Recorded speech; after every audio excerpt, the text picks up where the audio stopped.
Ayan, hello po. A blessed, joyful, and victorious evening po sa bawat sa po sa atin. Ayan, and welcome po sa ating Global Harvest Goshen Ministry Real Life Issues Podcast. So, tayo po ay sama-sama sa ating pagpupuri, pagsambat, salamat sa Panginoon. So let me just share with you tong awitin po from Victory Worship, awit ng bayan. Yan, samahan po ninyo ako sa ating pagpupuri, pagsamba sa ating Panginoon. Hallelujah.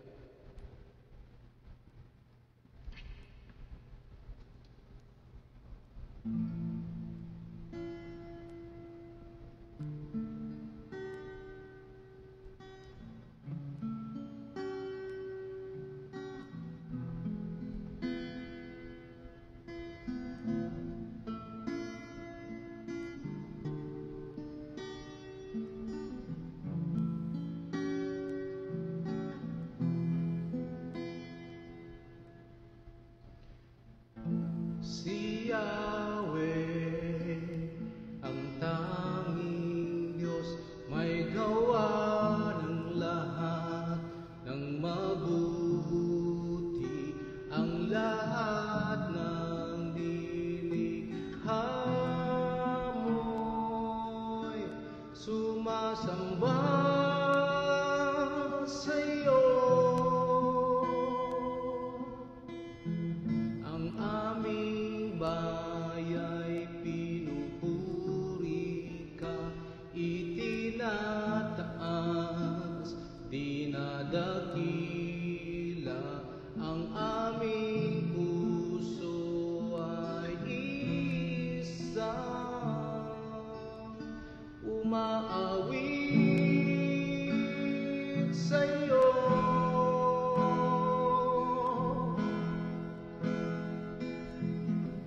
Mapalad ang bayan na iyong ibinukod, mapalad ang bansang sa'yo lamang sumusunod. Maghari ka't manahan sa aming pagpupuri, ikaw lang, O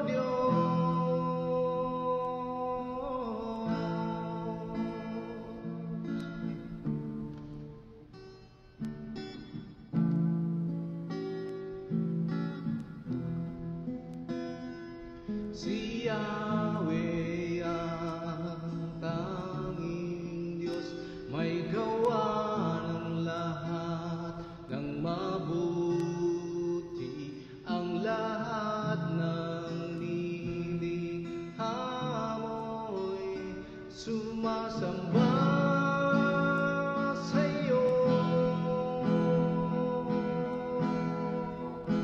Ang aming baya'y pinupuri ka, itinataas, dinadakila. Ang aming puso ay isang umaawit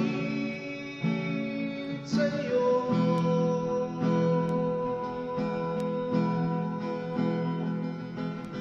Mapalad ang bayan na iyong ibinukod, mapalad ang bansang sa'yo lamang sumusunod. Maghari ka't manahan sa aming pagpupuri, ikaw lang, O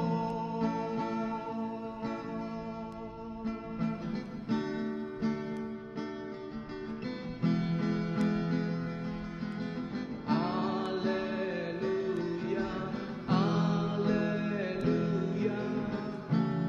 Pinupuri ka namin.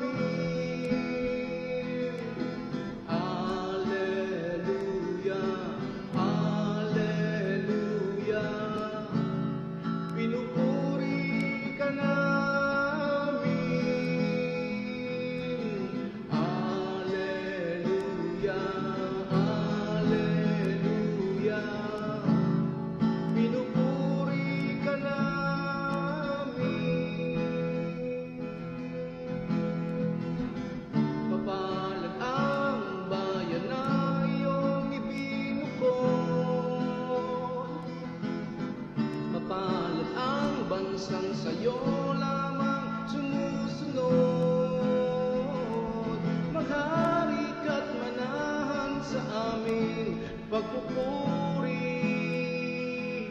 Ikaw lang, O Diyos, Ikaw lang, O Diyos, Ikaw lang, O Diyos.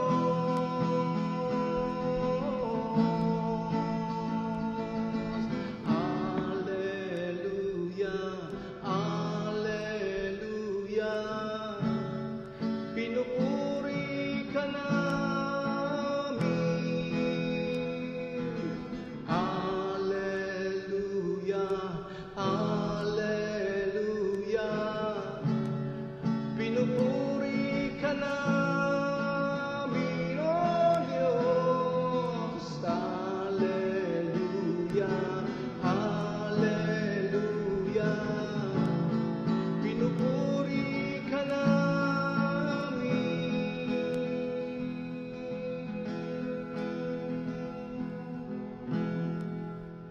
Si Yahweh ang tanging Diyos, may gawa ng lahat ng mabuti. Ang lahat ng nilikha mo'y sumasamba sa iyo. Ang aming baya'y pinupuri ka, itinataas, dinadakila. Ang aming puso ay isang umaawit sa iyo.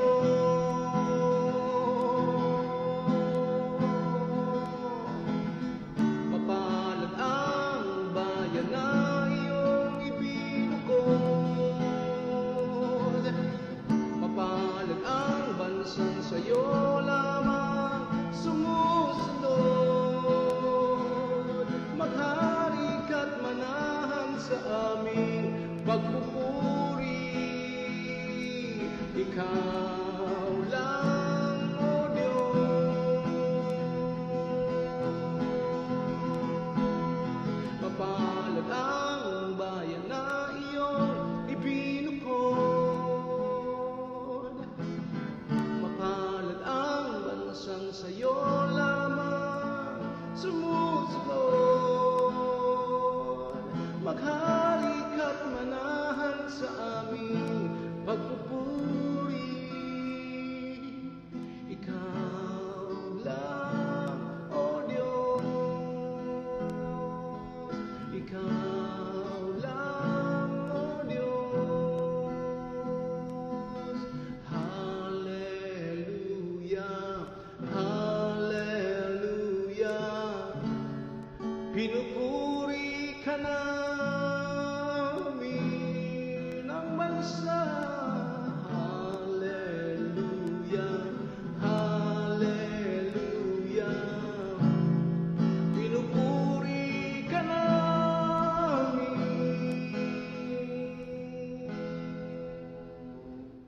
Mapalad ang bayan na iyong ibinukod.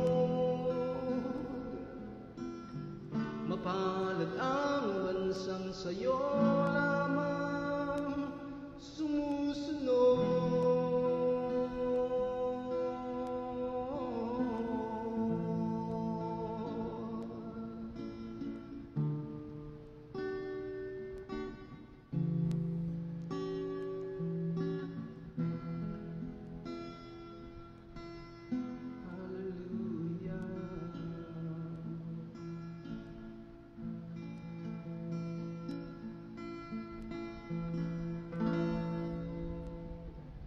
Amen, amen. Yan po, no, ang awit natin, no, awit ng bayan, no, mula po sa Victory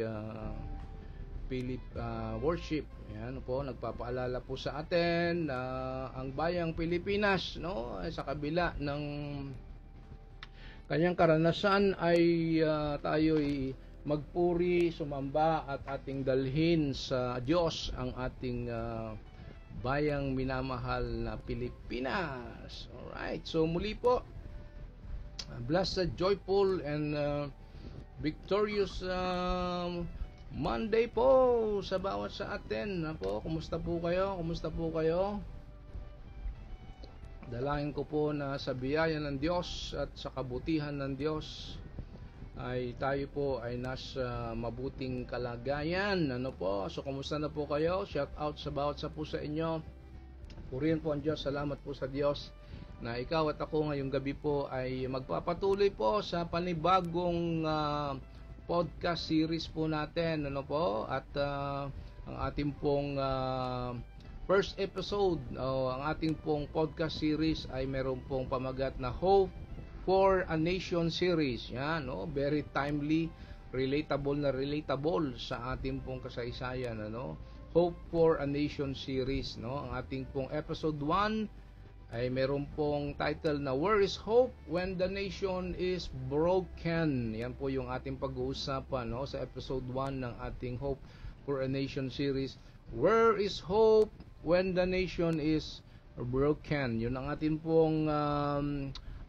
pong anchor text ay makikita po natin. Babasahin ko po sa Psalms 33 verse 12. Ang sabi po, Blessed is the nation whose God is the Lord, the people who choose for His inheritance. So alam niyo po mga kapatid, mga kababayan, mga kaibigan, alam niyo po, kapag tinitingnan natin ang kalagayan po ng ating bansang Pilipinas, ang ating bansang minamahal na Pilipinas, ano po makikita ninyo? Anong kalagayan ng ating bansang Pilipinas?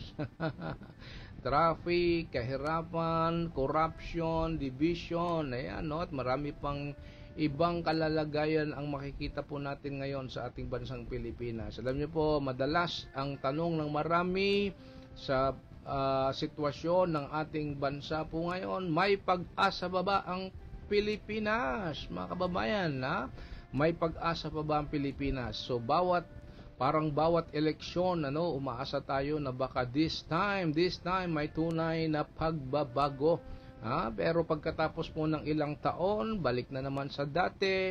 Kaya tanong natin ngayon, saan nga ba talaga manggagaling ang pag-asa kapag tila wasak na po ang isang bansa?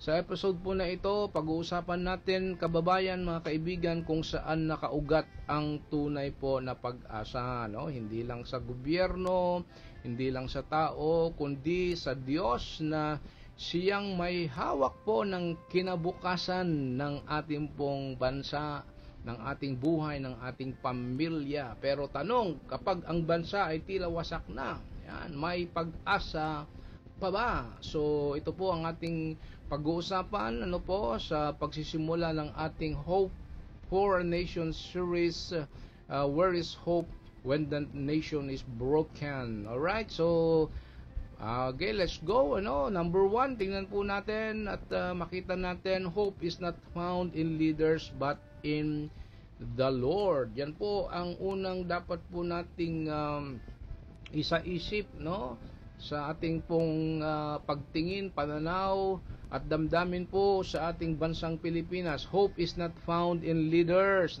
but in the Lord.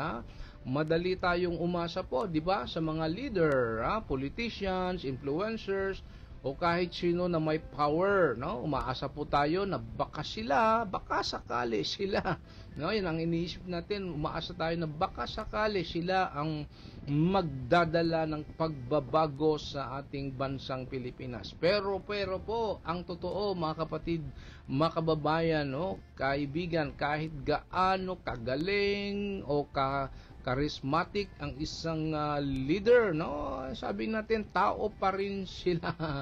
May limitasyon, may kahinaan, at pwedeng magkamali. Tama po ba? Sabi po sa Psalms 146 verse 3, do not put your trust in princes, alright, in human beings who cannot save. So, totoo ito po sa atin, di ba, Hindi po masama magkaroon ng magandang leader, Mag-inspirasyon tayo, inspirasyon natin sila bilang mga leader, pero mga kapatid, mga kababayan, kaibigan, hindi sila po ang ultimate source ng hope, Ang tunay na pag-asa po ay nasa Diyos lamang. Siya ang hindi nagbabago, hindi nadadaya, at hindi po nabibili. Wow! Hallelujah! So kapag sa leaders lang tayo nakapokus, mga kaibigan, mga kapatid, mga kababayan, tandaan natin, kapag sa leaders tayo nakapokus, madali tayong ma-disappoint. yan po ang totoo. So, tanong ko sa iyo, disappointed ka na ba sa mga leaders natin, sa mga ating government officials na sa kasalukuyang pangyayari na issue ng ating bansa? Disappointed ka na ba, kapatid? Masakit na ba ang ulo mo at napapakamot ka na ng ulo at sinasabi, anyari sa ating mga piniling mga leader na atin pong inihalal? Pero kapag si Lord, kaibigan, kapatid, kababayan, pero kapag sa Lord nakaangkla ang pag-asa natin, kapag magpalit-palit pa man ang administrasyon, may rigidon na nangyayari, ngayon may rigidon na naman na nangyayari, palitan na naman ang posisyon sa Senado, sa Kongreso, sa iba't ibang mga sangay, sa DPWH, at sigurado po sa iba't iba pang mga sangay ng ating gobyerno. Asahan po natin ang rigidon, sabi ko nga, ang pagbabago at pagpapalit-palit ng mga tao.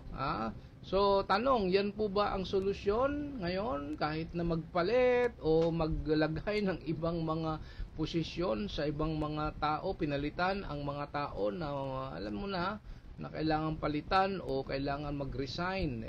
Tanong natin, may katiyakan ba tayo na magkakaroon ng pag-asa sa ating bansa? Well, kapatid, kaibigan, we pray ng ating bansa sa kabila ng mga pagbabago ngayon, at syempre umaasa tayo na sa mga pagbabago ng mga posisyon, gagamitin sila ng Diyos, kakasangkapanan sila ng Diyos na magkaroon ng tunay na pag-asang hinaharap sa kabila ng kanilang mga limitasyon. Okay? So, hope is not found in leaders, but in the Lord, kapatid, Sa historya na po ng Pilipinas, alam niyo po, mga kapatid, kaibigan, mga kababayan, sa history ng Pilipinas po, ilang beses na tayong umasa na baka ang susunod na leader ang magdadala ng tunay na pagbabago. Naalala mo nung bawat eleksyon, lahat excited, lahat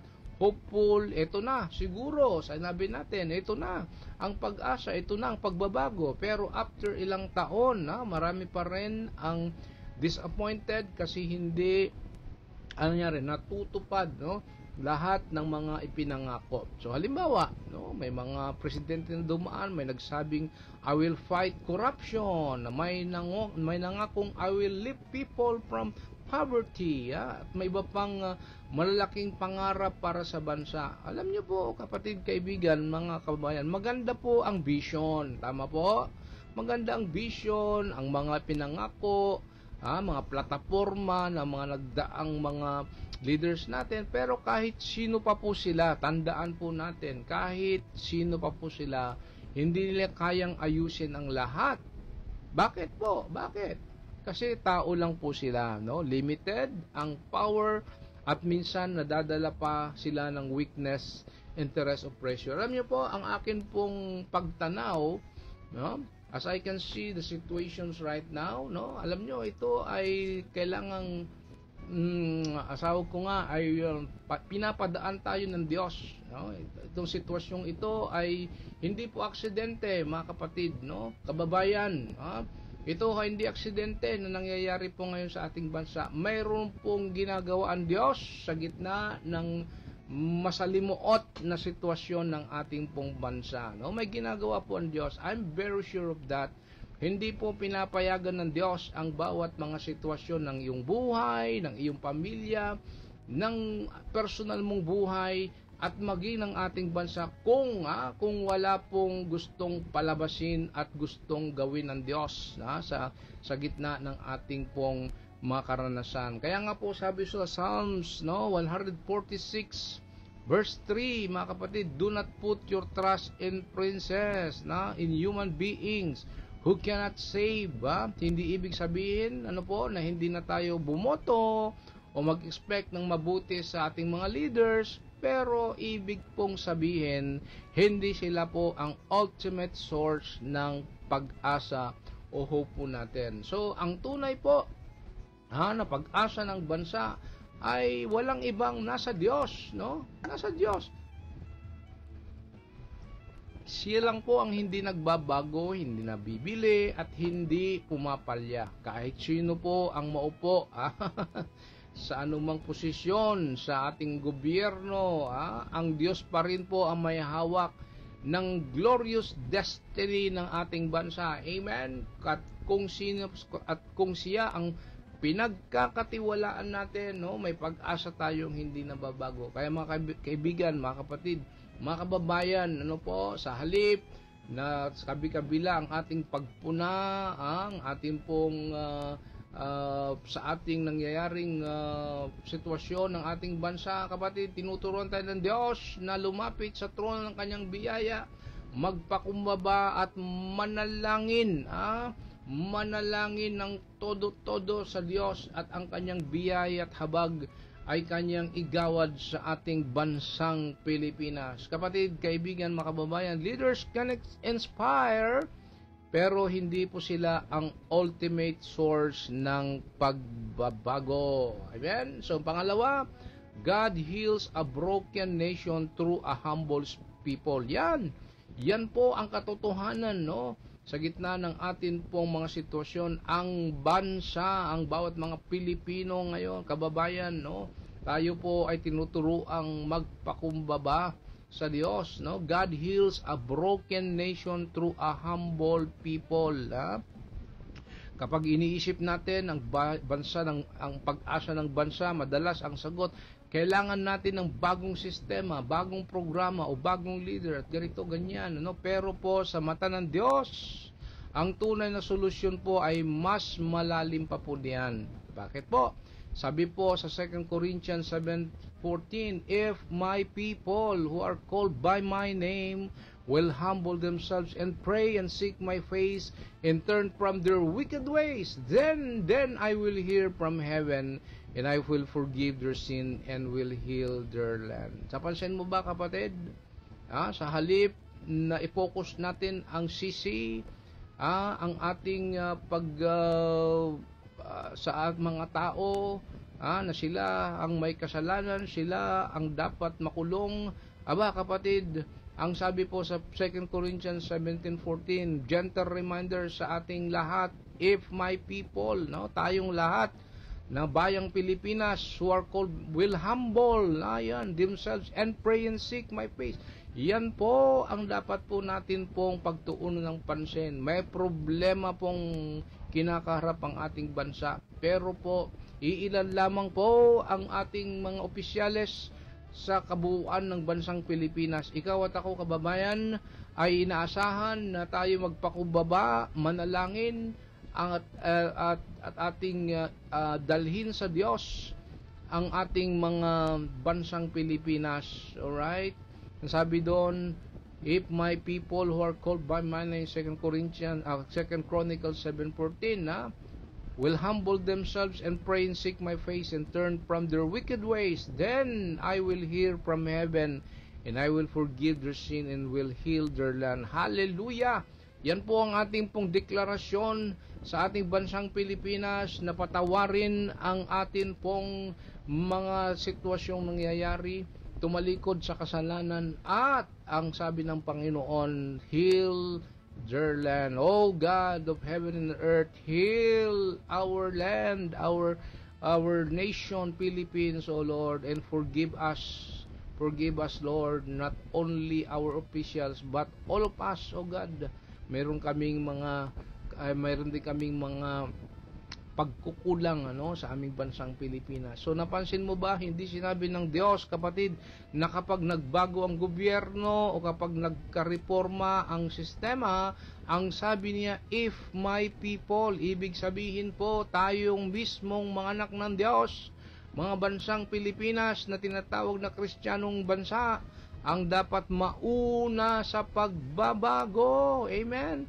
kung gusto natin po ng healed nation, ang isang bansang ginamot ng Panginoon mula sa anumang mga issues ng corruption, addiction, at anumang bagay pa na nangyayari sa mundo natin, gusto natin po ma-heal ang ating bansa, kailangan magsimula sa humble people. Ayan, humble people, yung marunong yumako sa Diyos, aamin ng kasalanan at magbabalik sa Kanya. Hindi ito tungkol sa pride o sa tama, tayo ang tama. No, it's about humility, po, na kaya nating aminin po na kailangan natin ng Diyos. Amen? Kailangan po natin ng Diyos mas higit ngayon, kapatid, sa nangyayari po sa ating bansang Pilipinas. Isipin mo na lang, po, kahit gaano kaganda po ang plano po ng isang bansa, kung puno naman ng pride, greed, at self-interest po ang tao, naku kapatid, babagsak at babagsak pa rin. Pero po, kapag ang puso po ng bayan po ay mapagpakumbaba sa harap ng Diyos, ayun po, doon nagsisimula po ang tunay na healing o kagalingan po sa ating bansang Pilipinas. No, parang isang pasyente po ba na may malubhang sakit, hindi po siya gagaling kung ipagkakailan niya na may sakit siya o kung sasabihin niyang kaya ko to, hindi ko kailangan ng doktor. So, ang unang step, kapatid, kaibigan, kababayan, sa healing ay humility. Alright? Yung alam, tatanggapin mong may sakit ka, may pagkukulang ka, at hingi ka ng tulong sa doktor. Ganun din po ang isang bansa. Kung puro pride, excuses, turuan dito, sisihan dito, at pagtuturo, at sabi ko nga po, ng mga blaming games, walang tunay na kagalingan, walang tunay po na kagalingan. Pero po, kababayan, kapatid, kaibigan, pero kapag tayong bilang bayan po ng bansang Pilipinas na nagmamahal, nagmamalasakit po, ay yumuko at nagsabing, Lord, we need you. Doon po nagsisimula ang proseso po ng healing. So, 2 Chronicles chapter 7 verse 14, God calls His people to pray, seek His face, and turn from wicked ways. So kapatid, kaibigan, kababayan, national healing and national transformation starts with spiritual revival sa bawat isa po sa atin. So number 3 and last, kapatid, hope rises when God's people live out their faith. Hope rises when God's people live out their faith. Alam niyo po, mga kapatid, mga kaibigan, mga kababayan, ang pag-asa po, ng isang bansa, ng ating bansang Pilipinas, hindi lang nakikita po sa mga salita, kundi sa buhay ng mga taong naniniwala po kay Kristo. Amen? Jesus said in Matthew chapter 5:14, you are the light of the world. A town built on a hill cannot be hidden. So, ibig pong sabihin, kung tayo po ay anak ng Diyos, ang bansang Pilipinas ay tinatawag na Christian nation. Dapat kitang-kita, halatang-halata, amoy na amoy, obvious na obvious sa buhay natin. Ang liwanag ng kanyang pag-ibig, katotohanan at kabanalan. Amen? Hindi po sapat na puro tayo dasal lang, pero kapag sa trabaho, nandadaya, o kapag sa komunidad, walang malasakit, hope rises, kapatid, kaibigan, kababayan. Hope rises, kapag ang mga Kristiyano po, ang bawat mga Pilipino po, na tinaguri ang bansang makadiyos ay naging halimbawa ng integridad sa workplace, honesty sa negosyo, malasakit sa kapitbahay, at unity sa church. Kasi po tandaan po natin, minsan po tayo lang po ang Bible na mababasa ng ibang tao. Sinasalamin po ng mga tao ang buhay natin bilang mga anak ng Diyos. So isipin mo kung brown out sa buong bayan, tapos ikaw lang ang may kandila. Tingnan mo kahit maliit lang ang ilaw mo, dala ang kandila, may pag-asa ang mga tao sa paligid mo. Kasi po, may nakikita silang liwanag. So ganun din po ang ating pananampalataya, mga kapatid, mga kaibigan, mga kababayan. Hindi kailangang malaki o bongga, basta consistent at totoo. Yung simpleng pagsunod sa Diyos sa araw-araw, nagiging source ng hope ka sa iba. Amen? So Matthew 5:14, ang sabi ulit, you are the light of the world. So ibig sabihin, hindi lang sa dasal, kundi po sa buhay na may integridad, malasakit po, at pananampalataya. So parang bahay na sira-sira, no? Kahit magpintura ka, di ba? Kung hindi mo ayusin ang pundasyon, babagsak pa rin. Ganon din po ang bansa. Cosmetic reforms, kahit ano pang mga rigudon o pagbabago na mga posisyon na ilalagay sa ating gobyerno, mga bagong mga inihalal ngayon, no? Cosmetic reforms won't last if the spiritual foundation is cracked. So, kapatid, ano ang take away po natin dito sa ating pong pinag-uusapan? Hope for the nation, hope for the nation begins when we, God's people, no? Tayo, God's people, ang bansang Pilipinas, ikaw at ako, kapatid, kababayan, no? Hope for the nation begins when we, God's people, put our trust in Him, humble ourselves, and live out our faith. So ang tunay po na pagbabago po ay nagsisimula po sa puso at kumakalat po yan, no? Na-impluensyahan po yan, nababayrusan po ang buong mundo kung ikaw at ako po ay may tunay na pagbabago nagsisimula po sa puso. Amen? So tayo po ay manalangin. Samahan po ninyo ako sa panalangin at isama po natin sa panalangin ang ating minamahal na bansang Pilipinas.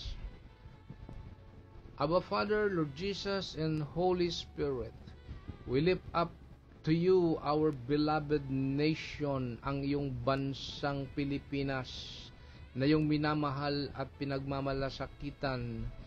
Heal, O God, our land, restore our people, our leaders, ang aming pong gobyerno, Panginoon.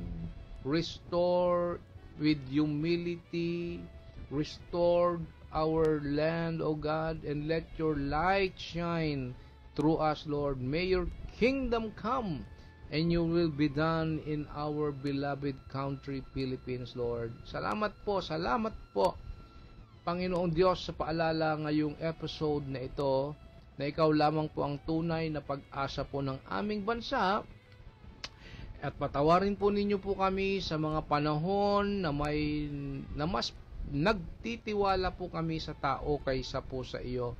Turuan mo kami na maging mapagpakumbaba, manalangin at mamuhay ayon po sa pananampalataya. Lord Jesus, Holy Spirit, we lift up to the very throne of your grace. The Philippines is for you. Heal our land, strengthen our people, and justice rolls over our situations, O God, and let your light shine through us. Kaya, O Diyos, nawa makita po sa aming buhay ang pag-asa na galing sa iyo upang maging ilaw po kami sa gitna ng dilim. At ngayon, ipinapatupad namin ang iyong salita, O Diyos. Dinideklara po namin ang iyong salita. We will prophesy to our beloved nation, Philippines. Blessed is the nation, Philippines, whose God is the Lord. Hallelujah, hallelujah. Blessed is the nation, Philippines, whose God is the Lord. Blessed is the nation, Philippines, whose God is the Lord. Nawa po ang pagpapala at kapayapaan po ng Diyos Ama, ang pag-ibig ng Panginoong Kristo at ang kapangyarihan ng banal na Espiritu, kapatid, ay sumaatin at magpakailan paman. Amen, amen, amen, amen. Hallelujah. Purihin po ang Diyos. Salamat po sa Diyos at maging sa atin. No, narinig po natin ngayong episode 1 na ang tunay na pag-asa ng bansa po ay hindi nakasalalay sa leader o sistema. Tama po, kundi sa Panginoon. So God heals a broken nation through a humble people. A hope rises kapag tayo mismo, bawat mga Pilipino, mga anak ng Diyos ay namumuhay sa pananampalataya. Kaya kung gusto nating makita po ang pagbabago sa ating bansa, kapatid, kaibigan, kababayan, magsimula tayo sa ating mga puso. Let's humble ourselves, pray, and live out our faith today. Tandaan po natin, kahit gaano ka-broken ang bansa, kapatid, kahit gaano ka-broken ang ating pong politika po ngayon, ang leadership po natin ngayon, may pag-asa pa rin basta ang Diyos ang ating Panginoon. So, salamat po sa pakikinig sa Hope for a Nation series, episode 1, at sasamahan po ninyo ako ulit sa bukas, susunod na episode 2. Ang ating episode po ay Healing the Land, God's Promise of Restoration, as we continue discovering where true hope for our nation can be found. So, shalom, God bless you, and God bless the Philippines. Bye!